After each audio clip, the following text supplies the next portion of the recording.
everyone. My name is Mysha Ashraf from Year 1 Turtle class. Today I am going to read The Gruffalo's Child by Julia Donaldson, illustrated by Axel Scheffler. The Gruffalo said that no Gruffalo should ever set foot in the deep dark wood. Why not? Why not? Because if you do, the big bad mouse will be after you. I met him once, said the Gruffalo. I met him a long, long time ago. What does he look like? Tell us, Dad. Is he terribly big and terribly bad? I can't quite remember, the Gruffalo said. Then he thought for a minute and scratched his head. The big bad mouse is terribly strong, and his scaly tail is terribly long. His eyes are like pools of terrible fire, and his terrible whiskers are tougher than a wire. One snowy night when the Gruffalo snored, the Gruffalo's child was feeling bored. The Gruffalo's child was feeling brave, so she tiptoed out of the Gruffalo cave. The snow fell fast and the wind blew wild. Into the wood went the Gruffalo's child. Oh, a trail in the snow. Whose is this trail and where does it go? A tail poked out of a log pile house. Could this be the tail of the big bad mouse? Out slid the creature. His eyes were small and he didn't have whiskers, no, none at all. You're not the mouse, not I, said the snake. He's down by the lake eating Gruffalo cake. The snow fell fast and the wind blew wild. I'm not scared, said the Gruffalo's child.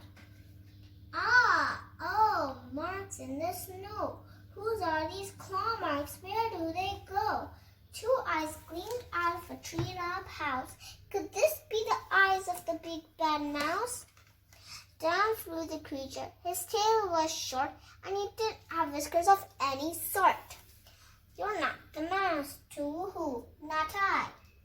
But he sat somewhere nearby, eating Gruffalo pie. The snow fell fast and the wind blew wild. I'm not scared, said the Gruffalo's child.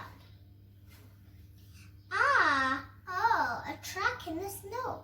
Whose is this track and where does it go? Whiskers at last and an underground house. Could this be the home of the big bad mouse? Out slunk the creature. His eyes weren't fiery. His tail wasn't scaly. His whiskers weren't wiry. You're not the mouse. Oh no, not me. He's under a tree drinking Gruffalo tea. It's all a trick, said the Gruffalo's child, as she sat on a stump where the snow lay piled. I don't believe in the big bad mouse. But here comes the little one out of his house. Not big, not bad, but a mouse at least. You taste good as a midnight feast. Wait, said the mouse, before you eat. There's a friend of mine that you ought to meet. If you let me hop onto a hazel twig, I'll beckon my friend so bad and big. The Gruffalo's child unclenched her fist. The big bad mouse, so he does exist. The mouse hopped into the hazel tree. He beckoned and said, just wait and see. Out came the moon. It was bright and round. A terrible shadow fell onto the ground. Who is this creature so bad and strong?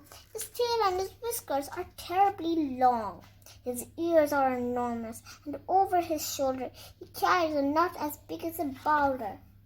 The big bad mouse, yelled the Gruffalo's child. The mouse jumped down from the twig and smiled. Prints in the snow. Whose are these footprints? Where do they go? The footprints led to the Gruffalo cave, where the Gruffalo's child was a bit less brave. The Gruffalo's child was a bit less bored. And the Gruffalo snored and snored and snored. Shoo, shoo, shoo. Hope you enjoyed the story. Thank you for listening.